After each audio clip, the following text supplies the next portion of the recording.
आगामी निवडणुकांसाठी फेड प्रभाग रचना करा। स्थानिक स्वराज्य संस्थांच्या निवडणुकांच्या पार्श्वभूमीवर निवडणूक आयोगाचे राज्य सरकारला निर्देश।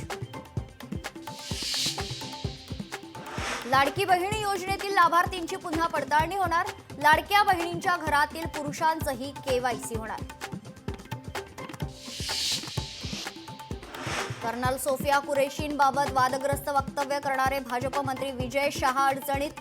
एफआयआरला स्थगिती देण्याच्या मागणीला कोर्टाचा नकार। संविधानिक पदावरील व्यक्ती असं वक्तव्य कसे करू शकते, कोर्टानं सुनावलं। काश्मीरच्या पुलवामातील त्रालमध्ये सुरक्षा दल आणि दहशतवाद्यांमध्ये चकमक। तर जैश-ए-मोहम्मदच्या 3 दहशतवाद्यांना कंठस्नान।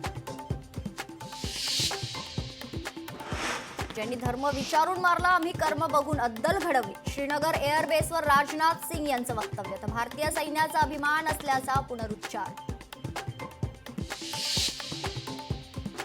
भारताने केलेल्या हल्ल्यात पाकिस्तानचं मोठं नुकसान। वॉशिंग्टन पोस्ट आणि न्यूयॉर्क टाइम्समध्ये बातमी। भारताच्या एअर स्ट्राईकमध्ये पाकिस्तानच्या 6 एअरफील्डचं नुकसान झाल्याचं वृत्त।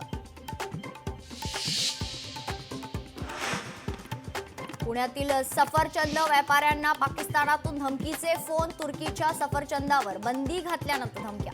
तुर्कस्तान अझरबैजानमध्ये शूटिंग न करण्याचा सिने वर्कर्स असोसिएशनचा निर्णय। राज्यात पुढील 4 दिवस अवकाळी पावसाचा इशारा। गोंदिया, भंडारा, गडचिरोली, वर्धा, यवतमाळ जिल्ह्याला ऑरेंज अलर्ट। युद्धाचे ढग निवळतात सोन्याच्या दरात घसरण। 24 तासात भाव 2365 रुपयांनी घसरला। सोना आज प्रतितोळा 94,000.